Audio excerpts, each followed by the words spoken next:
The cafeteria smelled like overcooked vegetables and cheap floor cleaner, just like it did every single day. Maya sat at the corner table near the emergency exit, the one spot where nobody else wanted to sit because it was right next to the trash cans. She didn't mind the smell anymore. At least here she could pretend to be invisible. Her lunch tray held a sandwich she had made at home that morning. Plain bread with some cheese. Nothing fancy. She couldn't afford the hot lunch like most of the other kids, and even if she could, standing in that line meant walking past all those staring eyes. It wasn't worth it. Maya adjusted her thick glasses and tried to focus on the book in front of her.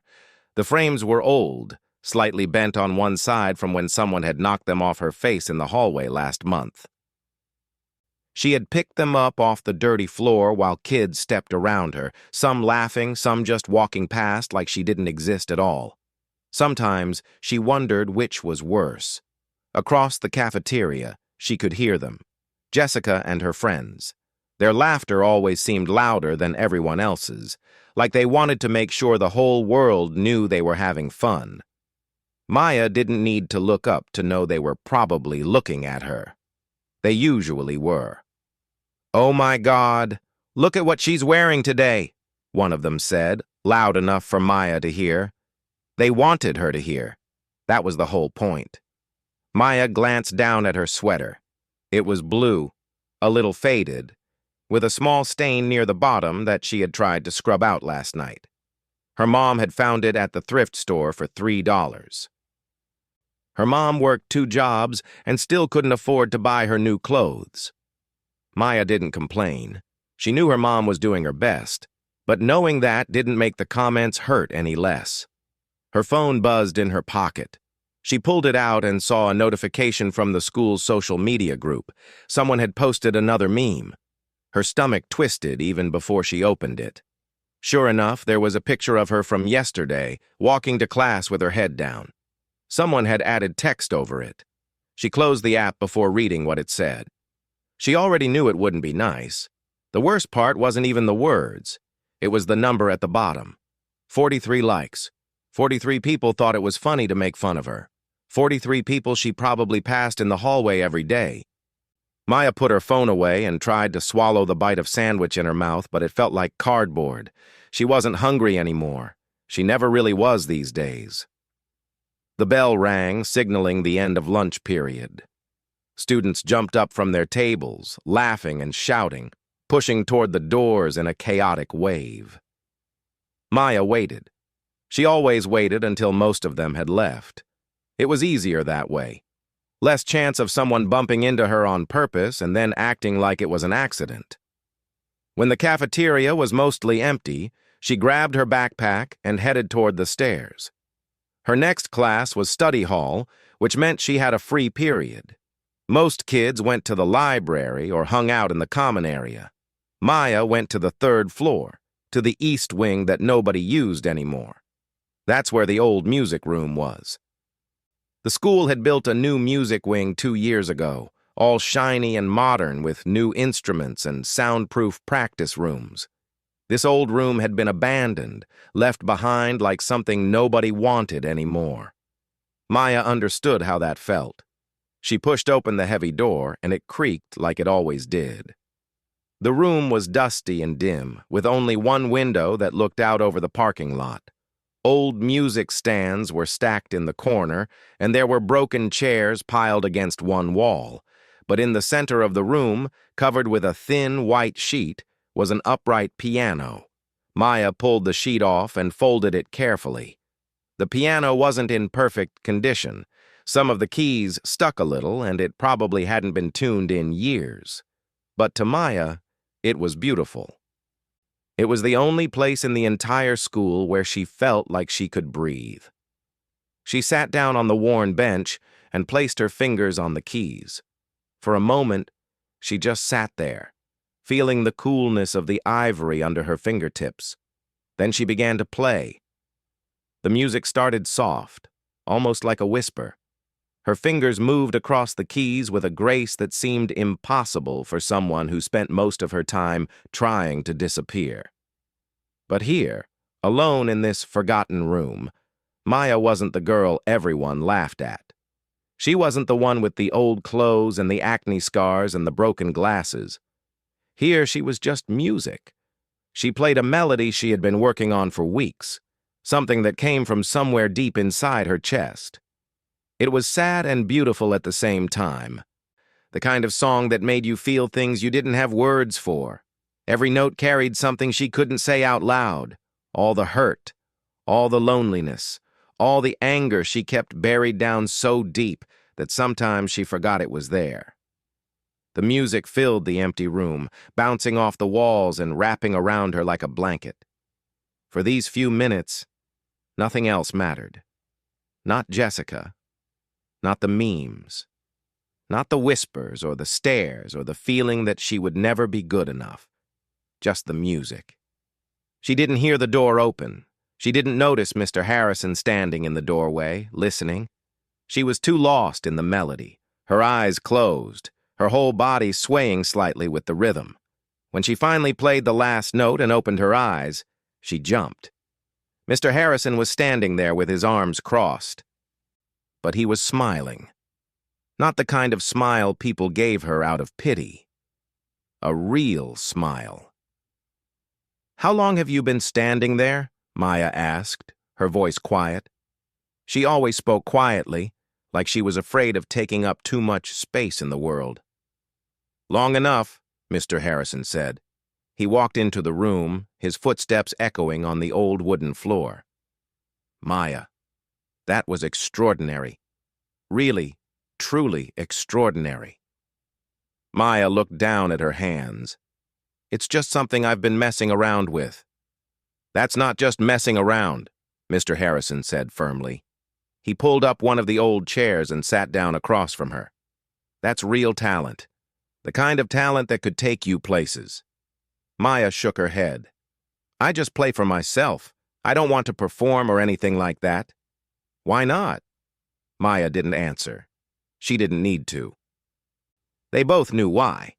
Mr. Harrison had been her music teacher since freshman year. He was the only teacher who had ever really seen her, who had ever paid attention to the quiet girl in the back row. He had been encouraging her to showcase her talent for years, but Maya always refused. The thought of standing on a stage in front of all those people, all those eyes judging her, all those mouths whispering about how she looked instead of listening to what she played, it was too much. It would give them one more thing to laugh about. "You can't hide in here forever," Mr. Harrison said gently. "Watch me," Maya replied, and there was a tiny hint of humor in her voice. But underneath it, they both knew she meant it. Mr. Harrison sighed and stood up. "One day, Maya, the world is going to hear you play, and when they do, everything is going to change." Maya didn't believe him. How could she? In her experience, nothing ever changed. Every day was the same as the one before. Wake up, go to school, survive the stares and the comments, come to this room, play until the hurt felt a little bit smaller, then go home and do it all over again tomorrow. But as Mr. Harrison left the room and Maya turned back to the piano, his words echoed in her mind. She placed her fingers back on the keys and began to play again, softer this time, like she was telling the piano a secret. Maybe he was right. Maybe one day things would be different. But for now, this dusty, forgotten room and this out-of-tune piano were enough. They had to be. The announcement came on a Tuesday morning during homeroom. Principal Edwards's voice crackled through the old speakers mounted in the corners of every classroom, the kind that always made everything sound a little fuzzy and far away. "Good morning, students. I'm excited to announce that our annual Spring Talent Showcase will be held in 4 weeks. This year is extra special because we have scouts coming from Berklee College of Music to watch the performances. If you're interested in participating, please sign up in the main office by Friday." Maya barely paid attention. She was doodling in the margins of her notebook, little swirls and patterns that didn't mean anything. Talent showcases were for people like Jessica, who did elaborate dance routines with her friends, Or for the guys in the garage band who thought they were going to be famous someday. They weren't for people like her. Around her, students whispered excitedly. A few kids were already talking about what they were going to do. Maya kept her head down and continued doodling. The day dragged on like it always did. English class, then math, then biology, where she had to partner with someone who spent the entire lab pretending she didn't exist.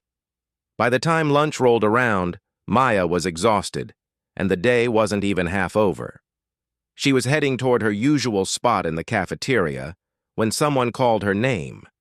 Not in a mean way, just her name. "Maya, wait up!"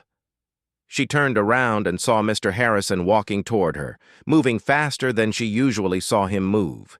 He had papers tucked under his arm and a look on his face that made her nervous. "Can we talk for a minute?"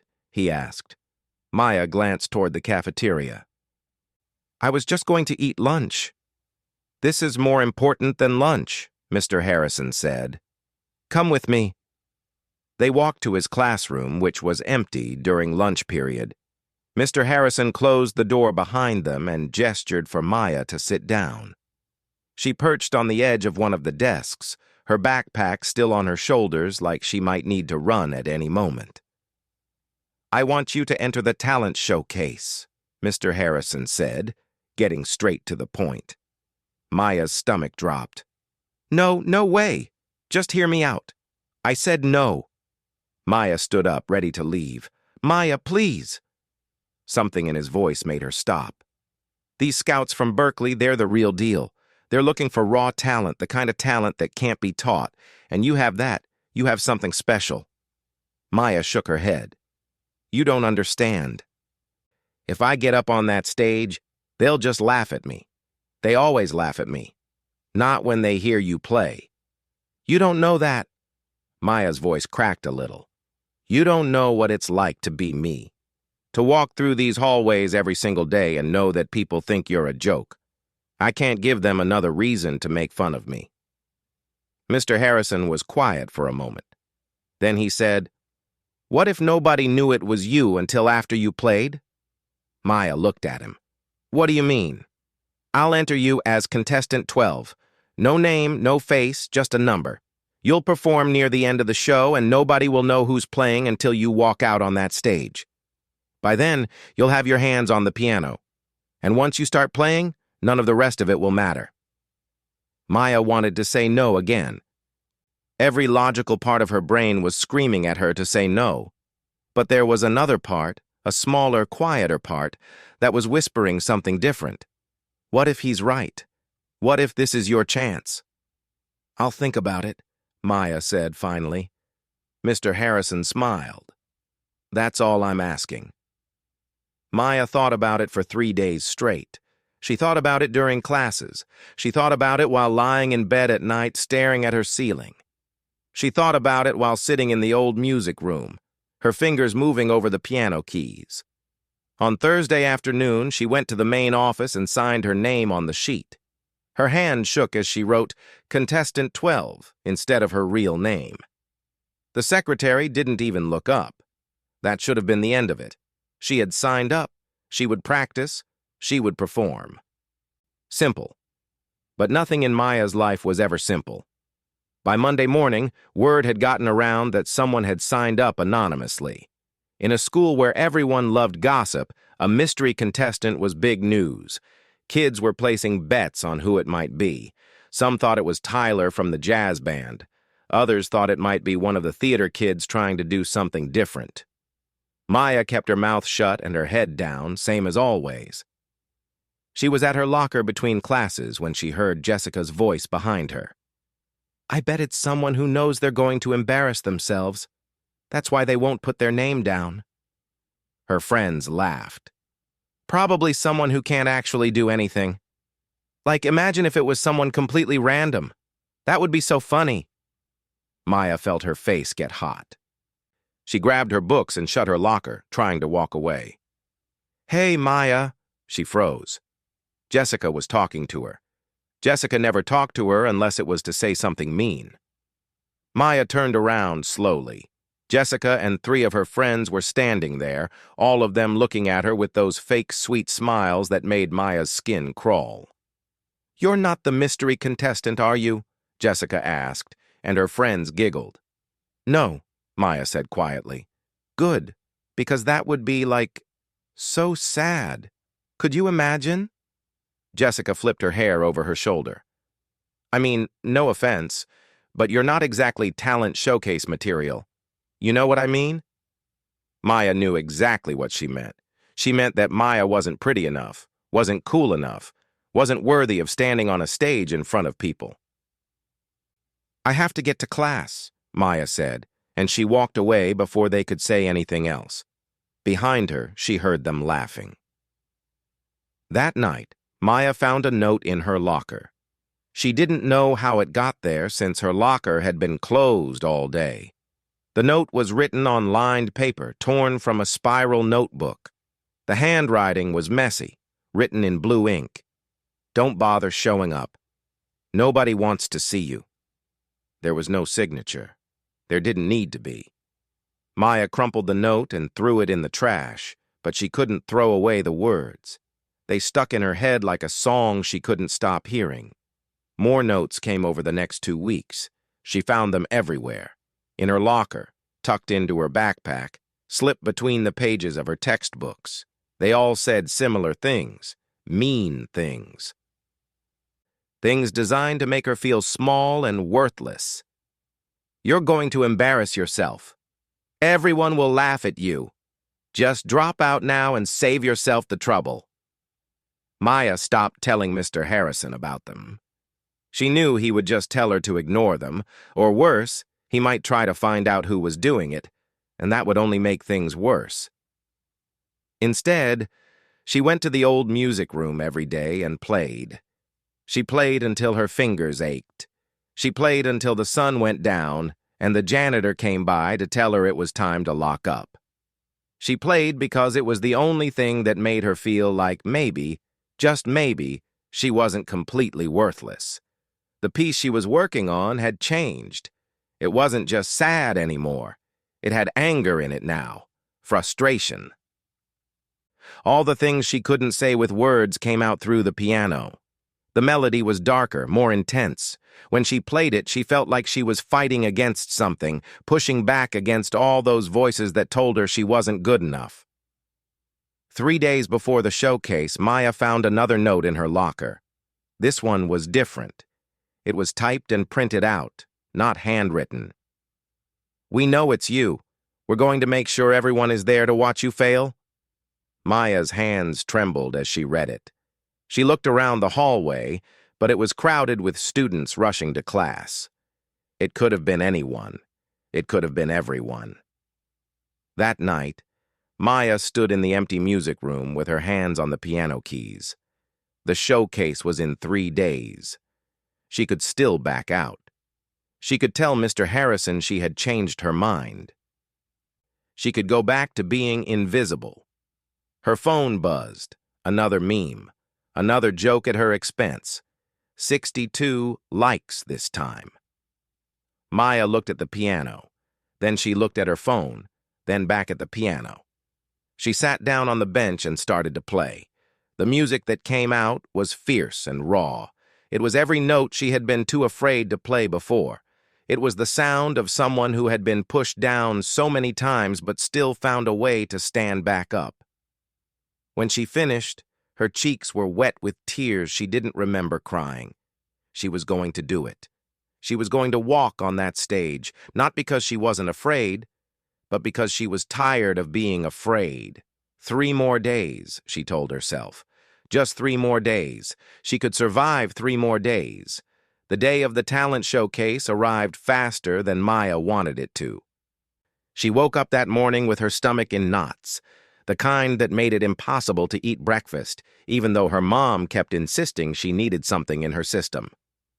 "You're going to do great, sweetheart," her mom said, pouring orange juice into a glass. She had taken the evening off from her second job just to be there. That made Maya feel even more pressure. Her mom never took time off. "What if I mess up?" Maya asked, pushing scrambled eggs around her plate. Then you mess up, her mom said simply. But at least you tried. That's more than most people can say. Maya wished she had her mom's confidence. Her mom had raised her alone since Maya was 3, working 2 jobs and never complaining. She was the strongest person Maya knew. Maya wanted to make her proud, but mostly, she was just terrified. School felt different that day. The hallways buzzed with excitement about the showcase. Everyone was talking about their acts, about what they were going to wear, about the scouts from Berkeley. Posters hung on every wall announcing the event. 7 o'clock, school auditorium. Everyone welcome. Maya moved through the day like a ghost, barely hearing what her teachers said. In chemistry, she accidentally mixed the wrong solutions and created a small puff of smoke that made everyone laugh. In history, the teacher called on her twice and she didn't even realize it until the girl next to her nudged her arm. By lunchtime, she couldn't take it anymore. She skipped the cafeteria entirely and went straight to the old music room. She needed to practice one more time. She needed to feel the keys under her fingers and remind herself that she could actually do this. But when she pushed open the door, someone was already there. Mr. Harrison stood by the window, looking out at the parking lot. He turned when he heard her come in. "I thought I might find you here," he said. Maya set her backpack down. "I just wanted to practice." "You've practiced enough. You could play that piece in your sleep." He walked over and sat on one of the old chairs. "How are you feeling?" "Terrified," Maya admitted. "Good." She looked at him, confused. "Good? It means you care. It means this matters to you." Mr. Harrison leaned forward, his elbows on his knees. "Maya, I've been teaching music for 23 years. I've seen hundreds of students come through this school. Some of them were technically perfect. They could play every note exactly right. But you know what they were missing?" Maya shook her head. "Soul. Heart. The thing that makes music actually mean something." He smiled. "You have that. When you play, people feel it. That's not something you can teach. That's just who you are." Maya felt tears prickling at her eyes. She blinked them back. "What if they don't care about the music? What if they just see me and start laughing?" "Then they laugh," Mr. Harrison said. "But Maya, here's what I know. The moment you put your hands on those keys, nothing else will matter. Not to you, and not to anyone really listening. Trust me on this." Maya wanted to believe him. She really did. The rest of the school day crawled by. When the final bell rang, students rushed out of their classrooms, excited to go home and get ready for the showcase. Maya walked slowly to her locker, trying to calm the panic rising in her chest. She was supposed to be at the auditorium by 6 o'clock for a sound check. That gave her just enough time to go home, change clothes, and mentally prepare herself for the worst night of her life. By 6:30, the auditorium was filling up. Maya peeked out from backstage and felt her heart sink. The place was packed. Students filled almost every seat. Parents stood along the back wall. And there, in the 3rd row, she spotted the 2 scouts from Berkeley. They wore casual clothes but carried leather notebooks and had the kind of serious expressions that made Maya's hands start sweating. Jessica and her friends had claimed the entire front row. They were dressed like they were going to a party, not a school talent show. They kept looking at their phones and laughing, probably posting about the show before it even started. "Contestant 12, you're on in 45 minutes, the stage manager called out.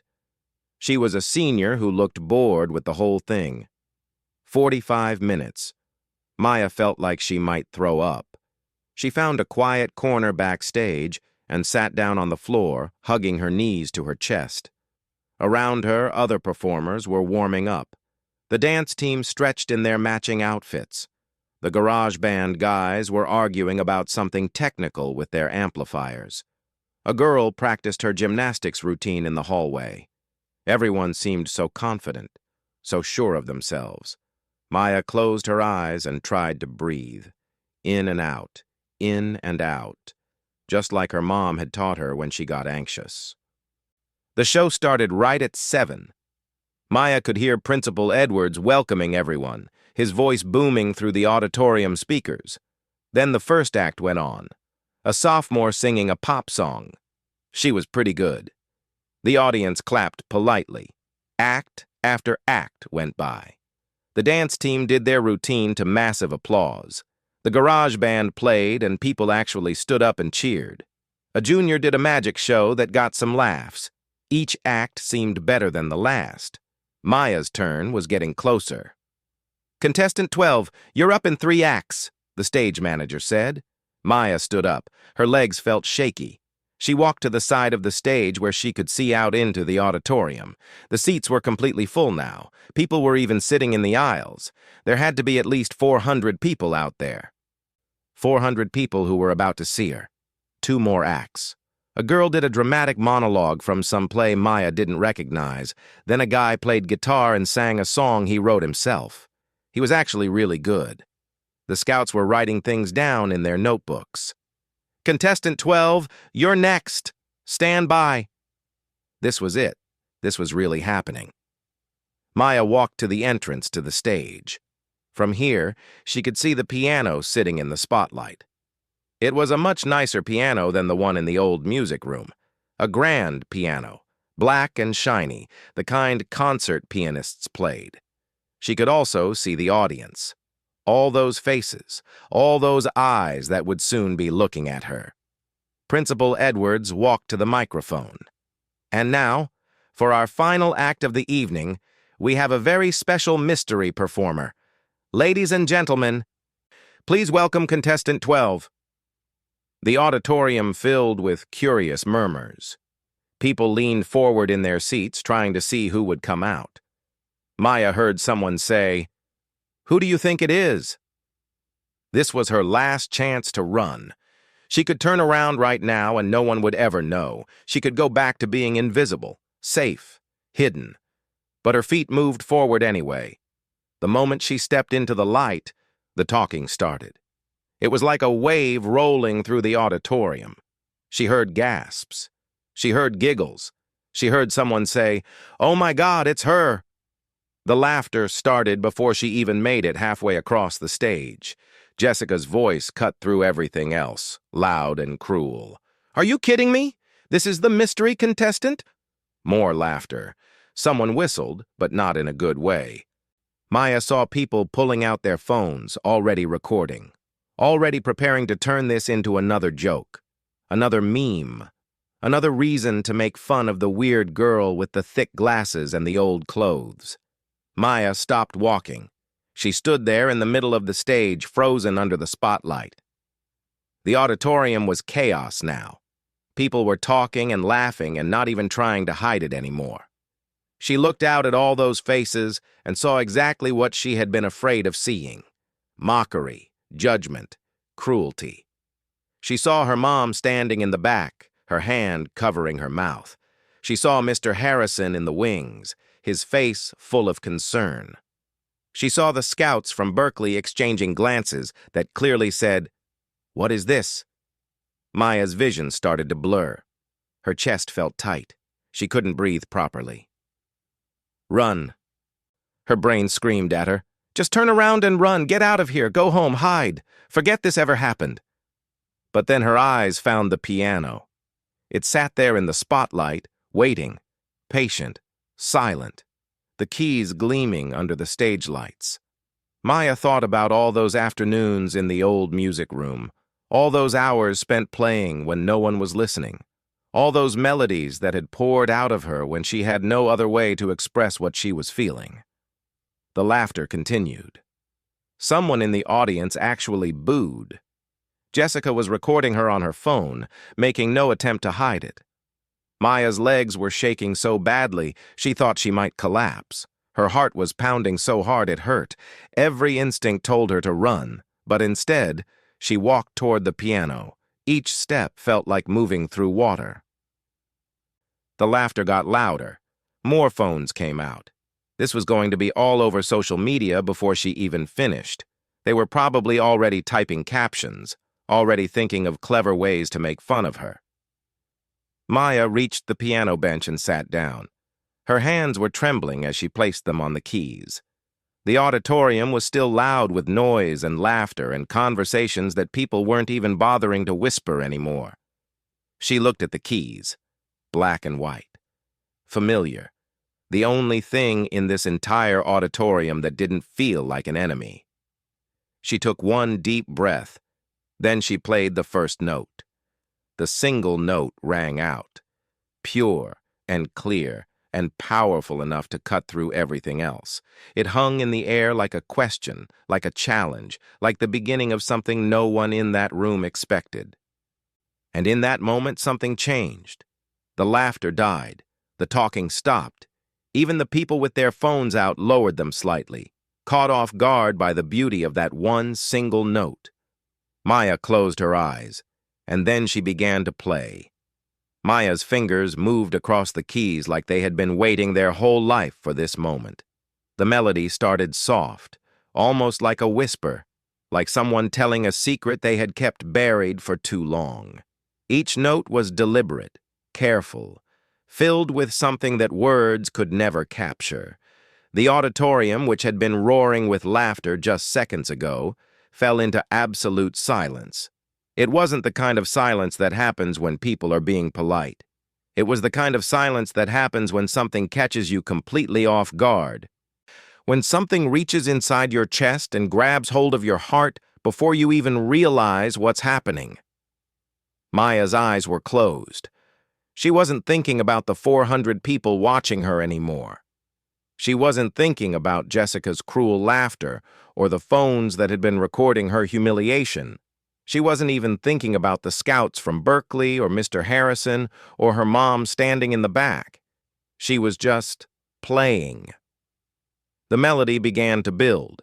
Her left hand created a foundation, a steady rhythm that felt like a heartbeat. Her right hand danced over the higher keys, telling a story that everyone in that room could somehow understand even though there were no words. It was a story about loneliness, about walking through hallways where no one sees you, about eating lunch alone by the trash cans, about finding notes in your locker that tell you you're worthless, about crying in your bedroom at night and wondering if anyone would even notice if you disappeared. In the third row, one of the Berkeley scouts stopped writing and just listened, his pen hovering above the paper. His colleague had leaned forward in her seat, her eyes fixed on Maya's hands. The music shifted. It got darker, more intense. Maya's fingers flew across the keys with a speed and precision that seemed impossible. This was the anger. This was every cruel comment, every mocking laugh, every time someone had looked at her like she was less than human. The piano responded to her touch like it understood, like it had been holding this pain inside its wooden frame, waiting for someone brave enough to let it out. A few rows back, a freshman girl felt tears starting to form in her eyes. She didn't even know why. She had never spoken to Maya, had barely noticed her in the hallways. But something about this music was reaching places inside her that she didn't know existed. Jessica sat in the front row with her phone in her lap, forgotten. Her mouth was slightly open. She had come here ready to laugh, ready to record another humiliating moment to share with everyone. But she couldn't laugh. She couldn't even move. All she could do was listen. The melody climbed higher, more urgent now, more desperate. It was the sound of someone fighting, fighting to be heard, fighting to matter, fighting to exist in a world that kept trying to make her invisible. Maya's whole body moved with the music, swaying slightly, her shoulders rising and falling, completely lost in what she was creating. Mr. Harrison stood in the wings with tears streaming down his face. In 23 years of teaching, he had never heard anything like this. This wasn't just technical skill. This was pure, raw emotion transformed into sound. This was a human soul speaking in the only language that could truly capture what it felt like to be alive, and hurting and hoping all at the same time. The music reached its climax. Maya's hands moved so fast they were almost a blur. The notes crashed together in a way that should have been chaotic but somehow made perfect sense. It was beautiful and terrible and heartbreaking and triumphant all at once. Every single person in that auditorium felt it in their bones. Then, just as suddenly as it had built up, the music began to soften. The melody transformed. It became gentler, more hopeful. The angry, desperate notes gave way to something else, something that sounded like maybe, just maybe, things could be okay.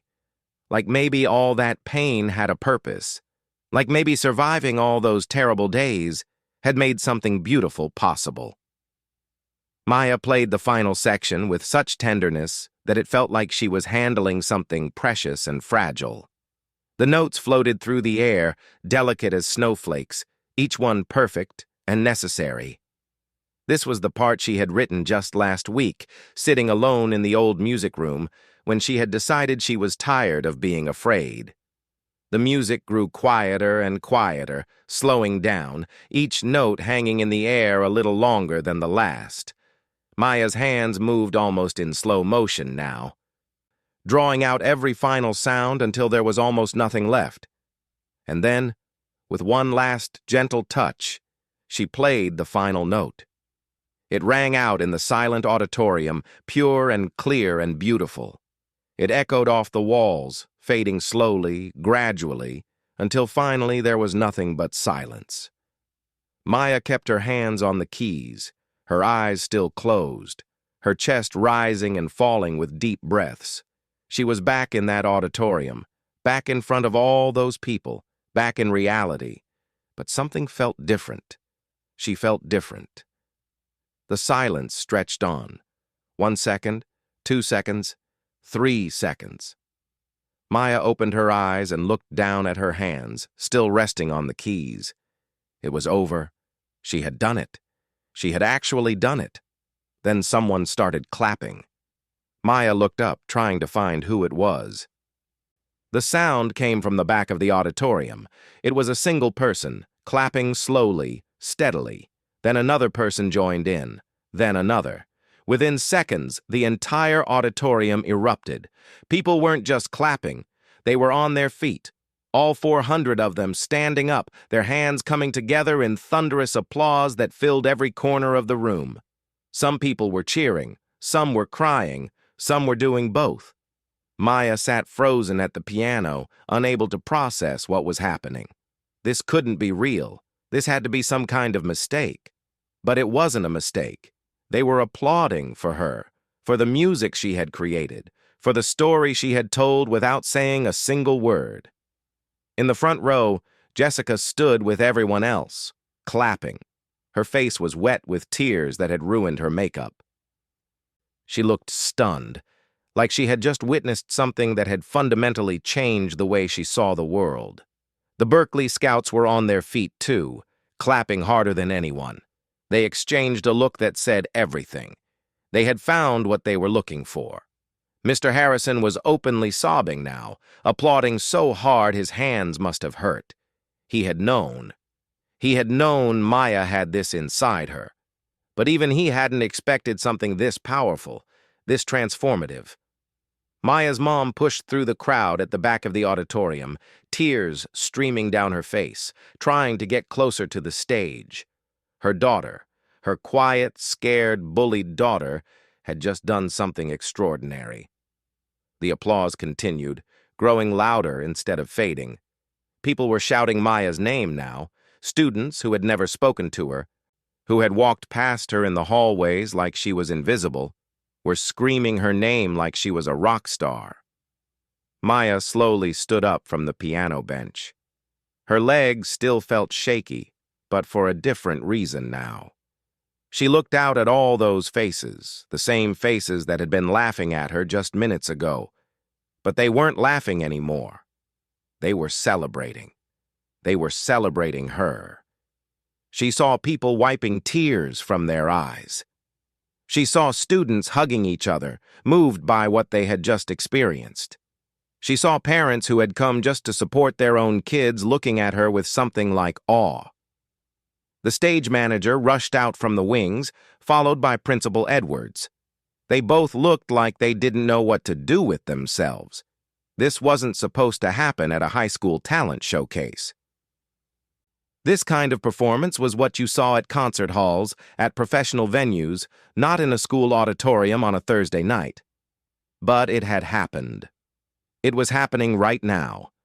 Before Maya could fully understand what was going on, the two Berkeley scouts were walking toward the stage. The woman climbed the stairs first, her colleague right behind her. They approached Maya, who stood there in her thrift store dress and her bent glasses, looking completely overwhelmed. The woman had to speak loudly to be heard over the continuing applause.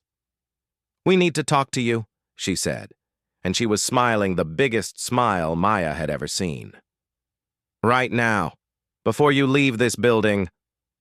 The male scout nodded enthusiastically. That was exceptional. Truly exceptional. "How long have you been composing?" Maya opened her mouth, but no words came out. She was still trying to process the fact that 400 people were still on their feet, still clapping, still cheering for her. Mr. Harrison appeared at her side, his hand on her shoulder, steadying her. "Give her a minute," he said to the scouts, but he was grinning. "This is a lot to take in." Of course," the woman said.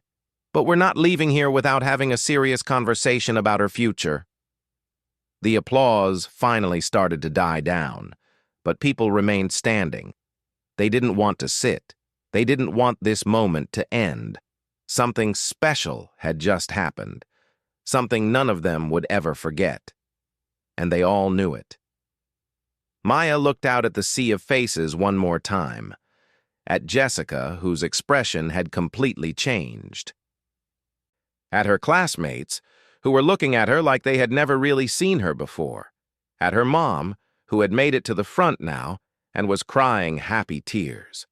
And for the first time in her entire high school life, Maya felt seen.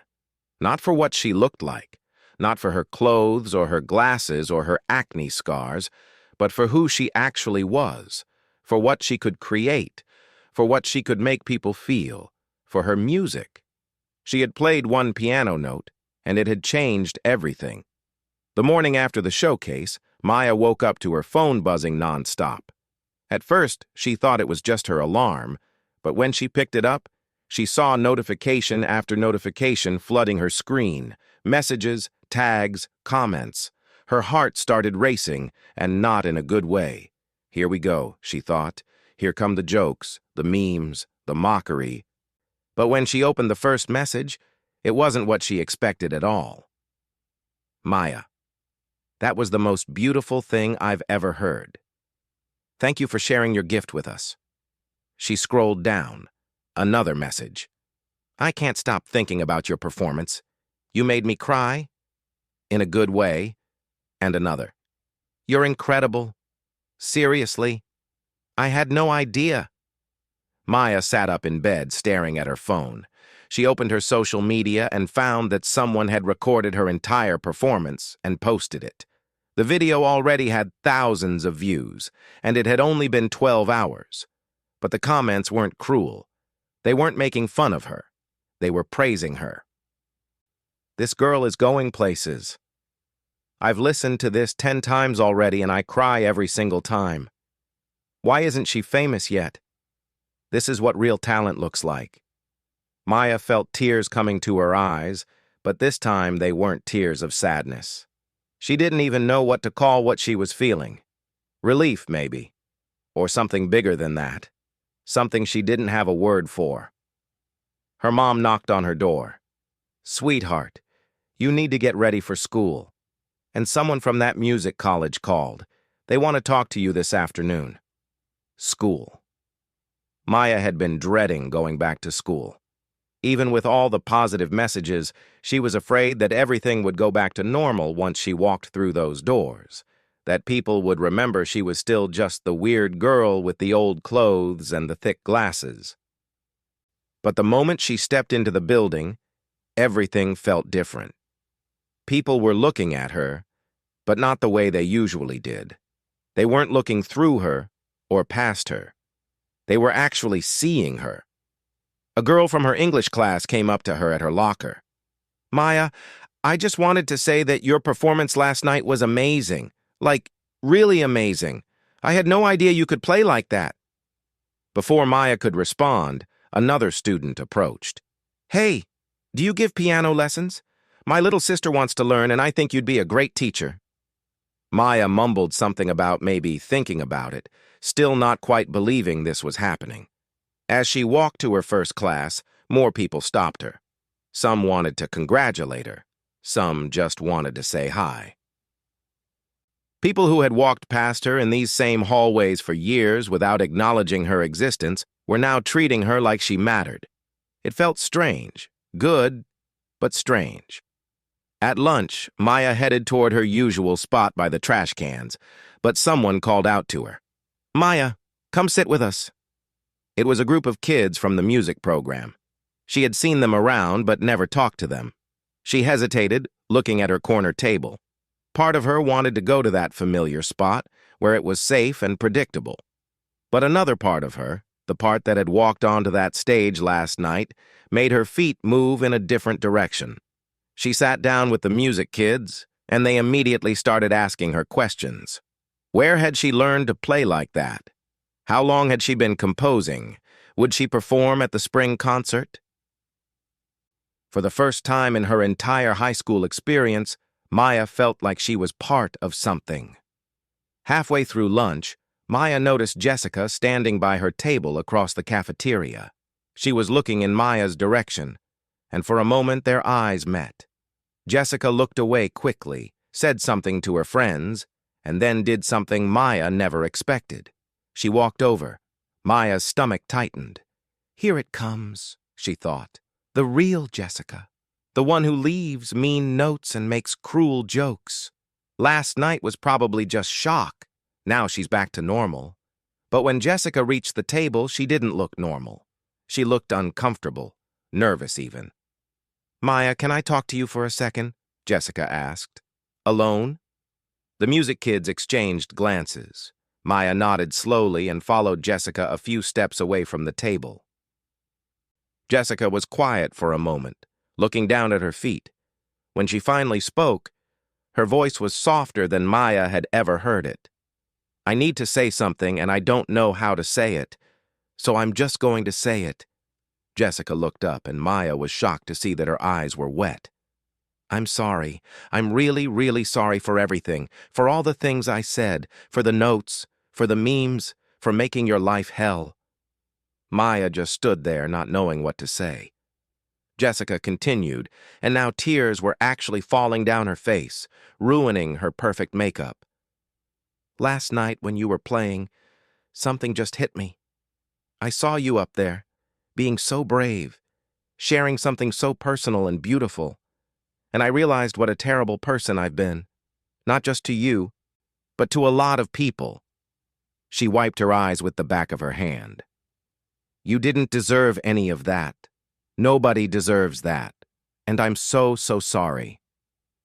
Maya had imagined this moment before. She had imagined Jessica apologizing, and in those fantasies, Maya always had the perfect comeback. Something cutting and clever that would make Jessica feel a fraction of the pain she had caused. But standing there, looking at this girl who was genuinely crying, genuinely remorseful, Maya found that she didn't want revenge. She was just tired of carrying around all that anger and hurt. "Thank you for saying that," Maya said quietly. "It means something." "I don't expect you to forgive me," Jessica said quickly. "I just needed you to know that I'm sorry and that I'm going to be better. I'm going to do better." Maya nodded. "Okay." It wasn't forgiveness, not yet, but it was something. It was a start. The meeting with the Berkeley Scouts happened that afternoon in Principal Edwards' office. Maya sat between her mom and Mr. Harrison while the two scouts explained what they were offering.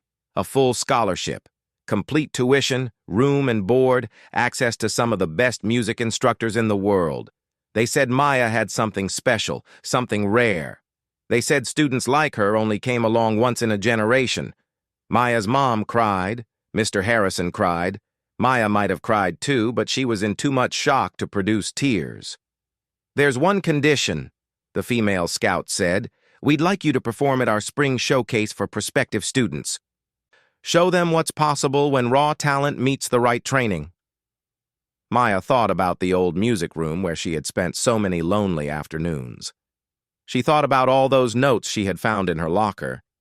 She thought about standing on that stage last night, terrified and exposed, and then the moment when everything changed. "I'll do it," she said. The months that followed were the strangest of Maya's life.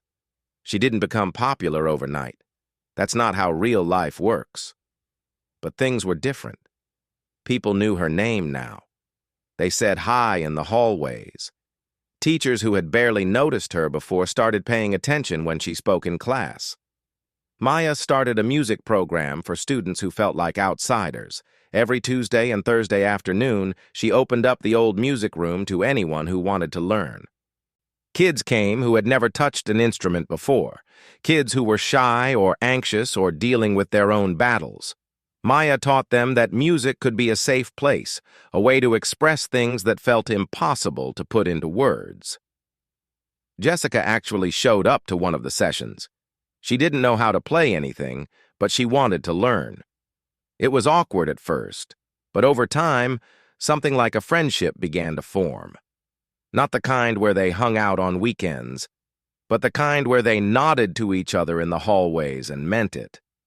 The video of Maya's performance continued to spread. It reached beyond their school, beyond their town. Music blogs wrote about it. A local news station did a story. Maya's social media filled up with messages from people all over the country who said her performance had touched them, had made them feel less alone. But the message that meant the most came from a girl in another state. She wrote, "I was having a really bad day and I found your video. I've been bullied too. I've thought about giving up, but watching you get on that stage and play even though people were laughing at you, it made me think maybe I can be brave too. Thank you for not giving up. It helped me not give up either." Maya read that message over and over. This was what music could do. This was why it mattered, not just for her, but for everyone who heard it. 3 years later, Maya walked across the stage at Berklee College of Music as the student speaker at graduation. She wore a cap and gown that fit perfectly, and her mom sat in the front row, crying happy tears like she had that night at the talent showcase. Maya's speech was simple. She talked about being invisible, about being mocked, about being afraid, and then she talked about how one moment of courage had changed the direction of her entire life. "I almost didn't get on that stage," she told the crowd. "I almost let fear win. But something inside me refused to stay silent anymore. And that decision, that one decision to be brave for just a few minutes, opened doors I didn't even know existed." She looked out at the audience, at all those faces looking back at her. Some of them were struggling too. Some of them felt invisible or not good enough or like they didn't belong. She could see it in their eyes because she had felt it herself. "Whatever you're afraid of," Maya said, "whatever is holding you back, I hope you find the courage to face it, because the world needs to hear what you have to say, or play, or create. The world needs your voice, whatever form it takes. Don't let anyone convince you that you don't matter. You do. You really, really do." The applause was thunderous, but Maya barely heard it. She was thinking about that 17-year-old girl who used to hide in an abandoned music room, believing she would never be anything more than invisible. She wished she could go back and tell that girl what was coming, that all the pain had a purpose, that one day she would stand on stages and people would listen, that her music would reach people across the world and help them feel less alone. But maybe that girl had known all along. Maybe that's why she kept playing, even when no one was listening. Because the music was never really for them. It was for her. And in the end, that was enough.